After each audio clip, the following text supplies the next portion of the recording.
नमस्कार, रेवा टीवी में मैं सिमरन आप सभी का स्वागत करती हूं। जैसा कि आप सभी जानते हैं कि इस समय पूरा विश्व जो है वो कोविड-19 से लड़ रहा है और इसके लिए सबसे महत्वपूर्ण भूमिका जो निभा रहे हैं वो है हमारे डॉक्टर्स, जिनको भगवान के बाद हम दूसरा दर्जा दे रहे हैं। और सभी की उम्मीदें जो रहती हैं जैसे ही हॉस्पिटल में आते हैं तो सिर्फ और सिर्फ डॉक्टर्स पर आकर सिमट जाती है। तो आइए बात करते हैं इस पर, और साथ ही साथ जो तीसरी वेव आने वाली है उसकी प्रिपरेशन किस प्रकार से चल रही है, इस पर हम बात करने के लिए आज मौजूद हैं क्षेत्रीय संचालक स्वास्थ्य सेवा जबलपुर के डॉक्टर संजय मिश्रा जी से हम बातचीत करेंगे। सबसे पहले स्वागत है आपका हमारा रेवा टीवी में। और जैसा कि हमारे जबलपुर शहर की बात करें, फर्स्ट वेव जब आई तो आप लोगों ने बहुत मेहनत की, जनता ने भी सपोर्ट किया, प्रशासन का भी बहुत सहयोग रहा। फिर सेकेंड वेव आई। सेकेंड वेव जो आई वो ज़्यादा खतरनाक थी और अब हम बात करें वर्तमान की तो तीसरी फेज आने वाली है। जो थर्ड वेव है वो बच्चों के लिए बहुत खतरनाक है, ये माना जा रहा है। आपका क्या कहना है? देखिए, क्या था, जो पहली वेव आई थी जी, आप सभी को मालूम है कि उसमें 50 साल से अधिक उम्र के जो लोग थे जी, वो सबसे ज़्यादा प्रभावित हुए। हम्म, और वैज्ञानिकी अध्ययन ये कहता है कि जब सेकेंड वेव आई है जी, तो आप देख रहे होंगे कि इसमें 30 से लेकर 50 साल के जो लोग हैं वो सबसे ज़्यादा प्रभावित हो रहे हैं। जी, तो वैज्ञानिक ये सोच रहे हैं कि जो वायरस है जो पहली वेव में आया था वो दूसरी वेव में थोड़ा परिवर्तित होकर आया, जिसको अपन बोलते हैं उसमें थोड़ा सा वेरिएशन हुआ है और उसका नया वेरिएंट आ गया। इसलिए ये पूरी संभावना लग रही है कि यदि थर्ड वेव आती है जी, तो उससे अब और कम उम्र के लोग प्रभावित होंगे। और उसमें संभावना ये लग रही है कि जो थर्ड वेरिएंट आएगा इस वायरस का वो बच्चों को बहुत ज़्यादा प्रभावित करेगा। जी, इसीलिए प्रशासन स्तर पर भी हम लोगों को ये निर्देश मिले हैं कि अब हम बच्चों के लिए ऑक्सीजन बेड्स और अन्य सुविधाएं जो अभी तक अन्य लोगों के लिए हम उपलब्ध करा रहे हैं उसकी तैयारी की जाए। जी, और उसके लिए हम लोगों को ये निर्देश मिल चुके हैं कि अब नवजात शिशुओं से लेकर जी, करीब करीब 15 साल तक के जो बच्चे हैं उनके लिए हम तैयारी रखें, दवाइयाँ, पलंग, ऑक्सीजन आदि। और पिछली वेव और ये दूसरी वेव के बाद हम लोगों ने बहुत कुछ सबक सीखा है, जी, किस तरह की परेशानी जाती रही है, दवाइयाँ, इंजेक्शंस, ऑक्सीजन, उस दिशा में हम लोग तैयारी कर रहे हैं। नए ऑक्सीजन प्लांट्स के आदेश दिए जा रहे हैं जिससे ऑक्सीजन की कमी बिल्कुल ना हो। जी। जो इंजेक्शंस हैं उसकी प्रतिपूर्ति कैसे की जाए, इसके लिए शासन स्तर पर पूरी तैयारी करने के निर्देश मिल चुके हैं। बात हम कर रहे हैं सेकेंड वेव और थर्ड वेव की। तो फर्स्ट वेव जब आया था तो सिम्टम्स ये था कि फीवर हो रहा है, आपको सर्दी खांसी की तकलीफ हो रही है, साथ ही साथ गले में तकलीफ हो रही थी। सेकेंड जब वेव आया तो उसमें सिम्टम्स थोड़े से चेंज हो गए, पेट में दर्द होने लगा, वॉमिटिंग्स आने लगी, आपके सर में दर्द, पेन आपके बॉडी में होने लगा। किसी को बुखार होता है, किसी को नहीं होता है, किसी को सर्दी खांसी होता है, किसी को नहीं होता है।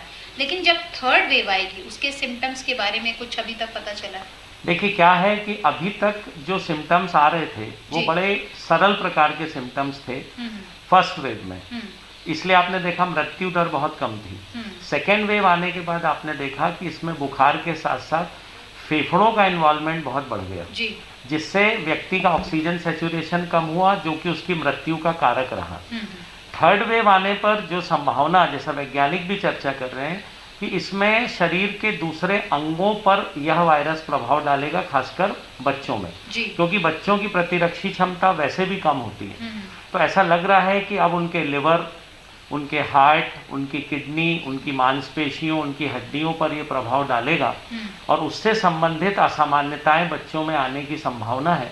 इसलिए जो मेडिकल साइंस है वो उसी दिशा में तैयारी कर रहा है। जी।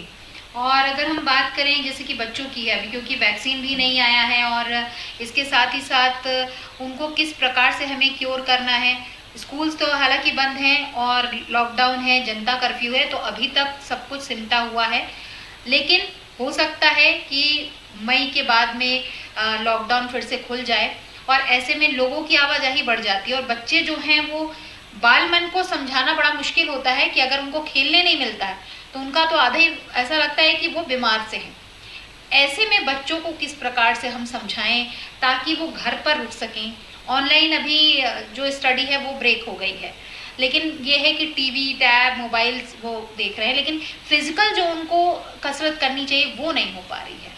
जी देखिए, निश्चित तौर पे जैसा आपने बताया कि बच्चों को बाहर जाने का मन करता है, जी।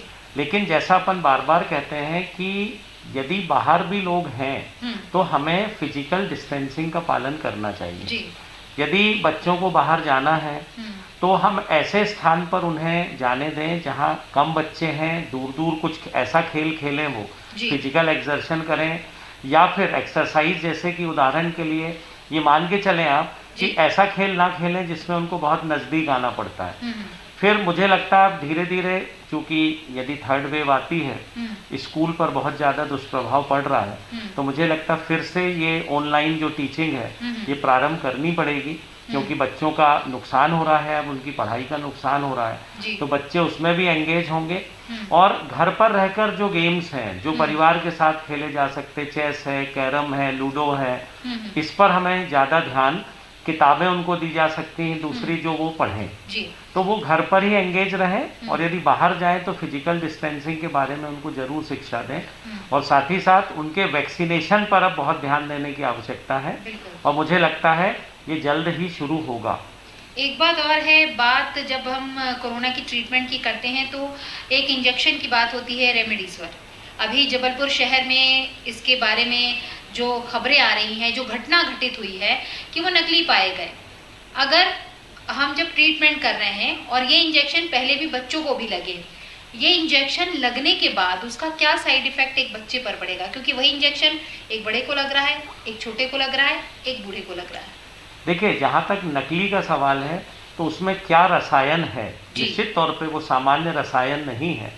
तो यदि ऐसी चीज़ें बच्चों को दी जाएंगी, इवन प्रौढ़ लोगों को भी दी जाएंगी, तो उसमें शरीर के रक्त वाहिनियों में रक्त का थक्का बनना, ये रक्त का थक्का हार्ट को डैमेज कर सकता है, लंग्स को डैमेज कर सकता है, ब्रेन को भी। अभी एक केस ये भी देखने में आया कि एक 18 साल के व्यक्ति को जो कोरोना से ग्रसित था, वो ठीक हो गया था, अचानक वो बेहोश हुआ, अस्पताल लाया गया, उसका सीटी स्कैन हेड का किया गया, तो उसके ब्रेन का करीब करीब आधा हिस्सा डेड हो चुका था, क्योंकि उसकी ब्लड सप्लाई रुक गई थी, इसका मतलब वो क्लॉट बन गया था।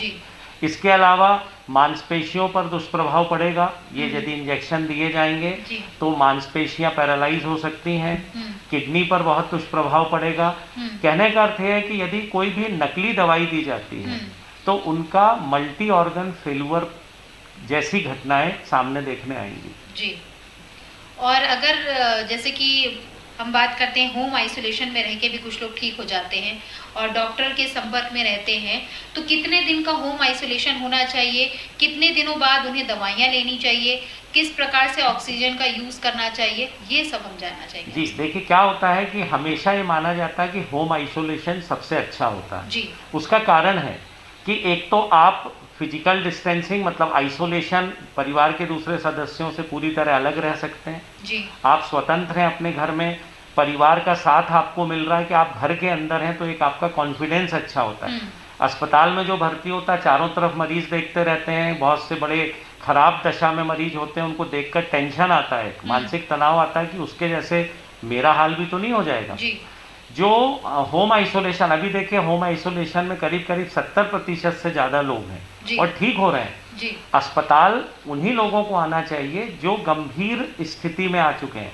इसके अलावा घर में बहुत सी ऐसी ब्रीदिंग एक्सरसाइज हैं, योग है, ये आसानी से कर सकते हैं। अस्पताल में ये सब सुविधाएं नहीं मिलती हैं। दवाइयों का उपयोग कम होगा, आप अस्पताल में भर्ती होंगे तो वहाँ अननेसेसरी बहुत ज़्यादा दवाइयाँ दी जा सकती हैं। घर में आपको सिर्फ वही दवाई लेनी है जो आपका डॉक्टर सलाह दे रहा है। रिकवरी देखी जा रही होम आइसोलेशन में सबसे अच्छी है। उसका सबसे बड़ा कारण है कि व्यक्ति मानसिक रूप से तनाव मुक्त रहता है, अपनी दिनचर्या को अपने हिसाब से कर सकता है, आसपास और दूसरे मरीज नहीं, अस्पताल में आप भर्ती रखेंगे, दूसरे मरीज भी वहीं हैं, आपका वायरल लोड बढ़ेगा, दूसरे मरीजों से वायरस निकल के और आपके शरीर में आएंगे। तो कुछ, लेकिन दिक्कत यह है कि जैसे ही कोरोना की रिपोर्ट पॉजिटिव आती है, व्यक्ति आईसीयू बेड ढूंढने लगता है, बिल्कुल, जबकि इसकी कोई जरूरत नहीं होती। एक चीज ये है कि जैसे आप कोरोना पॉजिटिव हो रहे हैं तो लोगों का ये जो भय है, सबसे पहले तो क्योंकि हमारी एनजीओ है, अभी हमने उसमें ऑक्सीजन सेवा शुरू की है, तो सबसे पहले कॉल आता है कि हमारे घर में कोरोना पॉजिटिव हो गए हैं, मम्मी कोरोना पॉजिटिव हो गई हैं, तो हमारे द्वारा ये पूछा जाता है कि कितने दिन हो गए उनको, अभी आज ही रिपोर्ट आई है, तो हम सबसे पहले बोलते हैं कि आपके पास डॉक्टर का कोई प्रिस्क्रिप्शन है जिसमें ये लिखा हो कि उनको ऑक्सीजन की आवश्यकता है, क्योंकि घर में अगर आप ऑक्सीजन दे रहे हैं तो आपको उसके बारे में पता होना चाहिए कि फ्लो मीटर में कितना जा रहा है और रियल में जो आपका ऑक्सीमीटर में लेवल कितना आया है और किस लेवल के बाद आपको ऑक्सीजन देना है, क्योंकि घर में अगर आप कुछ केयर कर रहे हैं तो वो ज़्यादा हार्मफुल होता है as compared to hospital. Specially oxygen के बारे में जो लोगों की भ्रांतियां हो गई हैं कि एकदम से आप पॉजिटिव हुए और एकदम से हमको ऑक्सीजन का सिलेंडर चाहिए, हमको हॉस्पिटल में आईसीयू बेड चाहिए, हमको वेंटिलेटर चाहिए। तो मेरे ख्याल से ये होना चाहिए कि हमको खुद का डॉक्टर नहीं बनना है, पहले हम डॉक्टर से कंसल्ट करें कि हम पॉजिटिव हैं तो हमारी जो अभी ऑक्सीजन का लेवल है वो क्या है और हमें क्या ट्रीटमेंट चाहिए। देखिए, बिल्कुल आपका कहना ठीक है कि व्यक्ति के साथ यही समस्या है कि जैसे ही उसकी रिपोर्ट पॉजिटिव आती है वो बिल्कुल अंतिम स्थिति के बारे में सोचने लगता है, जबकि उसे अपना कॉन्फिडेंस बनाए रखना चाहिए। जो उपचार डॉक्टर्स दे रहे हैं वो उपचार करते रहना चाहिए। इसके अलावा मेरा ये मानना है कि अपना ऑक्सीजन लेवल ठीक है कि नहीं, कोई दिक्कत तो नहीं होगी, पल्स ऑक्सीमीटर रखें, यदि उसमें ऑक्सीजन सैचुरेशन दिखा रहा मान लीजिए 98%, वो व्यक्ति बहुत आराम से 25-30 कदम चले, फिर ऑक्सीजन सैचुरेशन चेक करें, वो 1 या 2% से अधिक यदि नहीं घट रहा है, इसका मतलब है उसके फेफड़े ठीक तरह से काम कर रहे हैं। हम लोग सीधे भाग दौड़ करने लगते हैं, सीटी स्कैन, ये अपने 6000-8000 के ब्लड टेस्ट, सीटी स्कैन में कोई रिपोर्ट आई तो सीधे डॉक्टर बोलते हैं कि अस्पताल में भर्ती हो जाएं। ये अस्पताल इतना लोड कैसे वहन करेंगे? एक ऐसे व्यक्ति अस्पताल में, शासकीय अस्पताल के आईसीयू में व्यक्ति भर्ती होता है तो छुट्टी लेना नहीं चाहता, 15 दिन हो गए, बोले नहीं जाना है, क्यों? फ्री इलाज हो रहा है। तो ये गलत परंपरा है। हमें 5 दिन भर्ती रह के डिस्चार्ज होके दूसरे मरीजों को पलंग उपलब्ध कराना ही चाहिए। बिल्कुल, और इसके लिए कोविड केयर सेंटर अभी बना रखे हैं प्रशासन ने, तो प्री केयर और आपका पोस्ट केयर के लिए अगर आप चाहें तो कोविड केयर सेंटर चले जाएं। बिल्कुल, शासन ने स्पष्ट निर्देश दिए हैं कि आईसीयू में मरीज यदि थोड़ा सा ठीक होता है तो उसे अपन, उसको बोला जो हमारी सरकार ने down step policy, step down policy, कि उसको आप वहां से बाहर निकालिए, सिंपल ऑक्सीजन पे रखिए, और ठीक होता है तो ट्रिपल सी सेंटर में रखिए। जरूरी थोड़ी है कि आईसीयू में सब सुविधाएं मिल रही है तो व्यक्ति ठीक होने के बाद भी वहीं है। तो ये स्टेप डाउन पॉलिसी बहुत कड़ाई से पालन की जानी चाहिए। और अभी जो वैक्सीनेशन है, वैक्सीनेशन के बारे में भी लोगों को भ्रांतियां बहुत हैं। स्पेशली अगर हम बात करें जो कि गाँव के लोग हैं, उनको ये लगता है कि सबसे पहले तो हम टेस्ट क्यों कराएं, हम टेस्ट कराएंगे तो मर जाएंगे, एक मेंटालिटी है। दूसरा ये है कि वैक्सीन क्यों लगवाएं, हम वैक्सीन लगवाएंगे तो जहर आ जाएगा। तो मेरे ख्याल से आपको ये संदेश देना चाहिए, खासकर जो कम पढ़ा लिखा तबका है उसको ये लग रहा है कि वैक्सीन हमको नहीं लगवाना है, जबकि मैं जिनसे भी बात कर रही हूँ और WHO ने भी यही कहा है कि अगर आप वैक्सीन लगवा लेते हैं तो आपकी बॉडी पे अगर कोरोना पॉजिटिव आप होते भी हैं तो आप 2 से 3 दिन में सही हो जाते हैं। मतलब ये है कि आपका जो वायरस है कोरोना का वो उतना इम्पैक्ट नहीं करता जितना आप बिना वैक्सीन लगाए रहते हैं। क्या कहें? देखिए, बिल्कुल स्पष्ट है, ये वैज्ञानिक तथ्य है कि जो हम वैक्सीन लगा रहे हैं, जैसे आपने देखा होगा छोटे बच्चों को, आपको भी वैक्सीन बचपन में लगी है। वैक्सीन का जो आधारभूत सिद्धांत है कि वैक्सीन लगाने के बाद वह अपनी प्रतिरक्षी क्षमता को बढ़ाती है, मतलब एंटीबॉडीज बनती हैं उससे। जब हमारे शरीर में एंटीबॉडीज हैं, एंटीबॉडीज क्या है? वे पदार्थ हैं जो एंटीजन मतलब बैक्टीरिया, वायरस को मारती है। तो अब अपन ने वैक्सीन लगाई, हमारे शरीर में बढ़िया एंटीबॉडी बन गई। अब यदि आपको कोरोना संक्रमण होता भी है तो हमारे शरीर में जो एंटीबॉडी वैक्सीन के कारण बन चुकी हैं वो उस कोरोना वायरस से लड़ती हैं, और आपको बहुत हल्के लक्षण के बाद, जैसे हो सकता हल्का सा बुखार 1-2 दिन रहे, हल्की सी सर्दी खांसी हो, फेफड़ों पर उसका कोई प्रभाव नहीं हो पाएगा वैक्सीनेशन के बाद। इतने सारे केसेस, कुछ डॉक्टर्स के केसेस के प्रमाण हैं कि वो 2 दिन में कोरोना के लक्षणों से मुक्त हो गए। तो वैक्सीनेशन का सबसे बड़ा, मैं ये नहीं कहता वैक्सीन होने के बाद आपको कोरोना संक्रमण थोड़ा बहुत हो सकता है, लेकिन कोरोना संक्रमण गंभीर नहीं होगा और व्यक्ति की मौत कभी नहीं हो सकती वैक्सीनेशन के बाद। और चलते चलते जबलपुर शहर के जनता से क्या अपील करना चाहेंगे, क्या संदेश देना चाहेंगे? मैं सिर्फ यही संदेश देना चाहूँगा कि देखिए, शासन अपने स्तर पर बहुत मेहनत कर रहा है, डॉक्टर्स बहुत मेहनत कर रहे हैं, पुलिस बहुत मेहनत कर रही है, नगर निगम मेहनत कर रही है। हमारा मुख्य उद्देश्य ये होना चाहिए कि जो सरकार आदेश दे रही है उसका कड़ाई से पालन करें। यदि जनता कर्फ्यू लगाया गया है, अपने घर में रहें।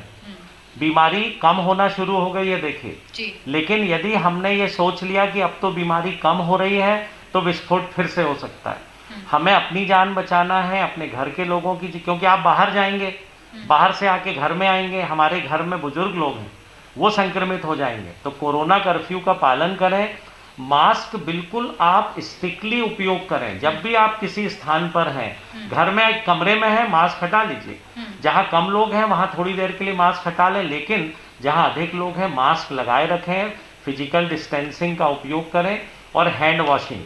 ये 3 चीज़ें अभी हमें जीवन में कई सालों तक पालन करनी पड़ेंगी, तब इस बीमारी से निजात मिल पाएगी। बिल्कुल, तो बहुत अच्छी जानकारी उन्होंने दी और साथ ही साथ ये भी बोला है कि वैक्सीन आपको ज़रूर लगवाना है और जब आप घर से बाहर निकलते हैं आपको मास्क पहनना है, सोशल डिस्टेंसिंग का पालन करना है और जब तक जनता कर्फ्यू लगा है आपको कोरोना प्रोटोकॉल का पालन करना है। अगर आप घर पे रहेंगे तो आपके परिवार वाले सुरक्षित रहेंगे, आपके फ्रेंड सर्कल में लोग सुरक्षित रहेंगे और खासकर वो बच्चे जिन्हें वैक्सीन नहीं लगाई गई है, क्योंकि वैक्सीन अभी 18 से 45 और 45 से अबव है। अब ये जो 18 से 45 वाले हैं उनसे भी मेरा यही निवेदन है कि आप बिना चिंता किए वैक्सीन लगवाने के लिए आए। सबसे पहले आप अपने आप को रजिस्टर्ड करवाएं, उसके बाद रजिस्ट्रेशन के बाद आप बूथ पर जाएं जहां पर भी ये वैक्सीनेशन हो रहा है, वैक्सीन लगवाएं, उसके बाद घर में आराम से रहें। और वैक्सीन के बाद भी एक होता है कि हमको बुखार आ जाता है, तो उसके लिए भी घबराना नहीं है, बल्कि सुकून से आप पैरासीटामोल की गोली लें और उसके बाद आराम करें, क्योंकि वैक्सीन के बाद कहते हैं कि थोड़ा सा हमको वीकनेस लगती है, तो इसलिए घर में रहें, सुरक्षित रहें और अपनों का ख्याल रखें। आपने हमसे इतनी सारी बातें शेयर की और बहुत सारी चीज़ें विस्तार में बताई, उसके लिए बहुत बहुत धन्यवाद। धन्यवाद।